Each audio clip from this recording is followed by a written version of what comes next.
What's up guys, it's me Jeremy. So among all the new assassin updates, we also have of course a bunch of new items as well as a new stat being added into the game. So the new stat is called lethality, and it's the replacement for armor penetration, because armor penetration was generally just a fairly unhealthy stat and generated a lot of problems in terms of itemization and stuff like that.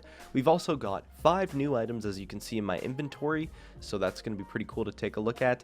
And so essentially lethality is just a new version of armor penetration that scales based on your target's level. So as a result, it makes it so that it's not so skewed towards the early game, because earlier, armor penetration would be so broken in the early game because champions just have so little armor, but then as the game go on, everyone gets armor per level, and then it becomes kind of like this arms race of your flat armor penetration trying to outscale their armor per level, and it's just a big mess. And overall, it's a new stat that it's a great option versus targets that don't have, I gotta make sure I don't AFK.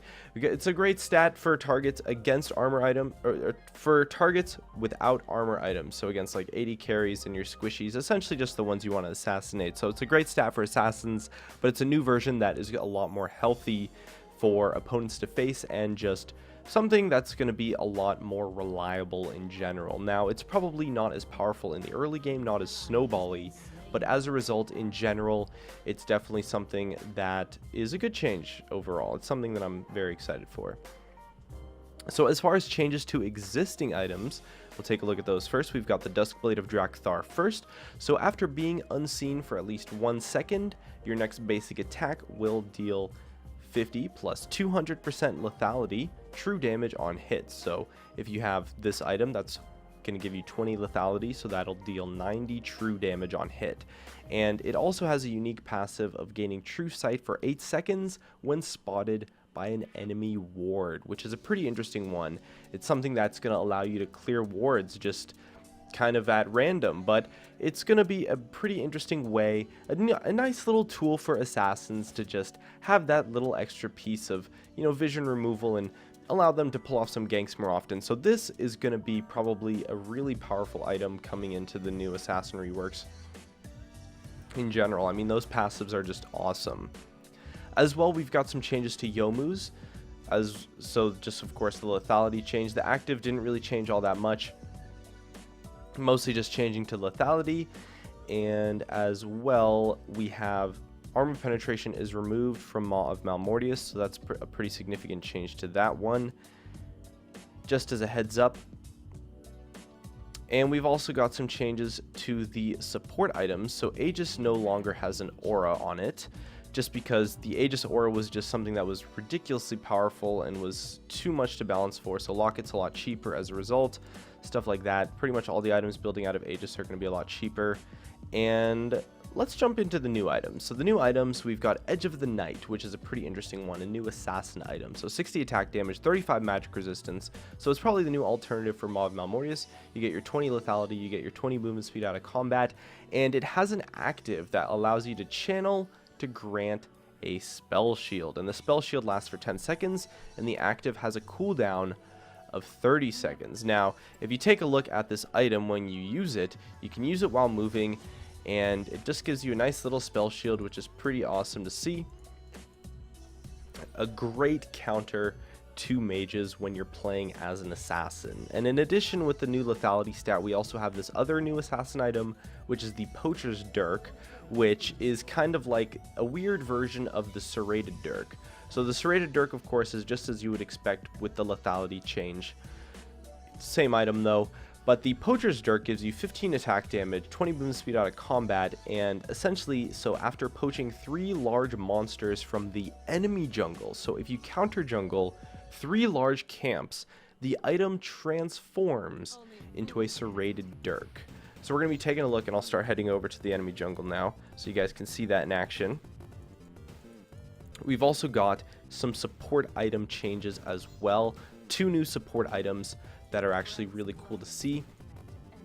Just as we head into the enemy jungle, we'll proc this Serrated Dirk thing so we can get that upgrade here. Alright, so let's take a look at how the spell shield performs. So we're taking a look here.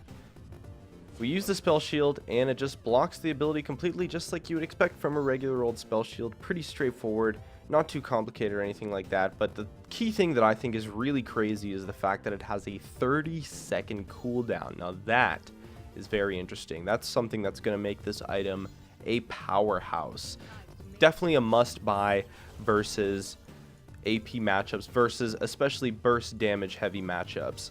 Let's take a look at the other items as well. We've got two support items, two new support items. So the first one here is Redemption, which builds out of Forbidden Idol, Crystalline Bracer, gives you 400 health, some health and mana regen, as well as some cooldown reduction. And it also gives you 10% increased healing and shielding. And it also has an active to target this huge area, and after a couple seconds it calls down this big beam of light that heals allies and also deals damage to opponents for 10% of their maximum health as true damage, and of course some damage to minions as well. But the key thing that makes this item really awesome is that you can use it while you are dead. Yes, you can use this item while you are dead. That is awesome, and it really allows you to make sure that you're always getting a nice use of the active. And if you take a look at the range, look how insane this is. This range is just ridiculous. You know, it's crazy. So we'll use it here on the bottom wave, see how much damage it does to the minions. It's at 250 true damage. So there you go. It's a nice little thing that will help you potentially wave clear. Also heals. All right, let's take a look at using the item while dead. So you can show that off. So there you go. You can use the item while dead. Look at that. Using an item while dead. That's pretty cool. Moving on to the next item, we've got Knight's Vow. So 400 health, 100% base health regen, 20 armor. And so this is kind of like a more sophisticated version of the Keystone Mastery. So you kind of like attach to your partner. So if your partner is nearby, like you designate an ally champion as a partner, and then if they're nearby, you gain armor and movement speed when you're moving towards them. Movement speed when you're moving towards them. You gain the armor regardless. And if your partner is also nearby, you heal for some of the damage they deal, 12%, and you redirect 12% of the damage they take to you. So it's a great tool if you're trying to like support your big carry. And we'll take a look at how this item looks here as we use it on our Shen bot. There you go. Gives you a little nice little crown kind of thing. And our last item to take a look at is, of course, the new pink ward, the new control ward.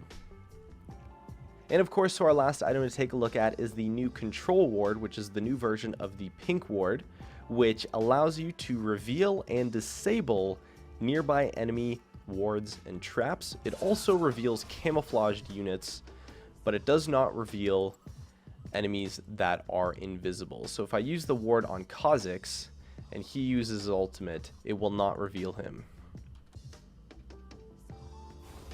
There you go.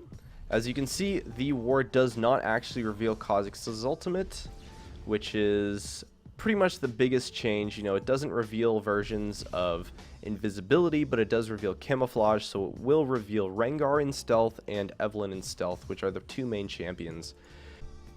And it's a great change. It's going to be pretty good for the game overall. I mean, it's a very, you know, nice direction for things to be taken. Like it's definitely like a very nice change in the right direction in terms of just making the mechanics a lot healthier, making them a lot more fair for both the assassin players and the players playing against the assassins, and in general just a lot easier to balance and tweak and work with and design, and just so much, you know, it's just such a better foundation for all of these things to work with. And that's been such a big problem of assassins throughout the years anyway, is just, you know, the foundation of their overall kits and mechanics have been so flawed from the start that they're kind of just like never really had a chance in the first place. But we've got this new control ward, so that's definitely the new pink ward. Really exciting to take a look at. So back to the Poacher's Dirk. This item, after poaching 3 large monsters from the enemy jungle, it transforms into Serrated Dirk. So you can see how many I have left just on the icon on the screen there. It says 3. And so let's kill some jungle camps here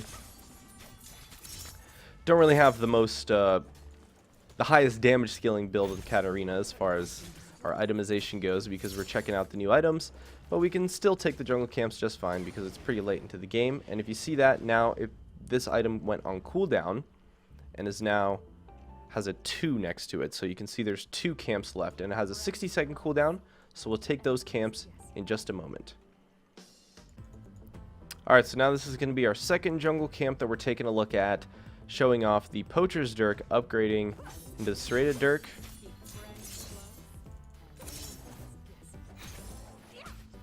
So we'll just take this jungle camp real quick with the new Katarina. There you go. That goes on cooldown, so we got 1 stack left. And then we should be good to go. So it's a really interesting tool that's going to seriously reward you for counter jungling.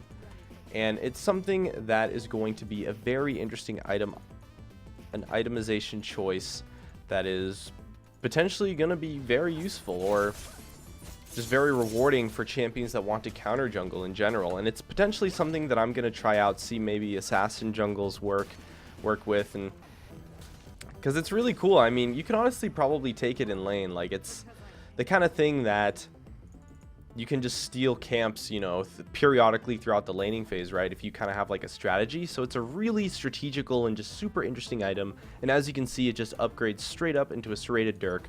So the difference between the two items is, so this one's 1100 gold and the other one is 750. So it's a difference of 350 gold total. So that's the reward that you get for counter jungling 3 camps. So is that, you know, the biggest deal in the world? It's not that much. I mean, 350 gold isn't, you know, game changing, but it is about a kill. You know, it's not bad. It's definitely something that is enough to make an impact at least. So some strategies with Poacher's Dirk are going to be super interesting to see how they play out, and overall the assassin items in general are super awesome, and I'm really glad with how they turned out. And I think there's a lot of really interesting itemization choices and just new directions in general, and I'm really happy with the direction they took the mechanics, and I'm very excited to keep playtesting them and bring you guys some more videos in the future. So definitely stay tuned. We're gonna be making videos about assassins pretty much all week this week. So yeah, if you guys enjoyed the video, hit that like button, subscribe if you want. Thanks for watching, and I'll see you guys next time.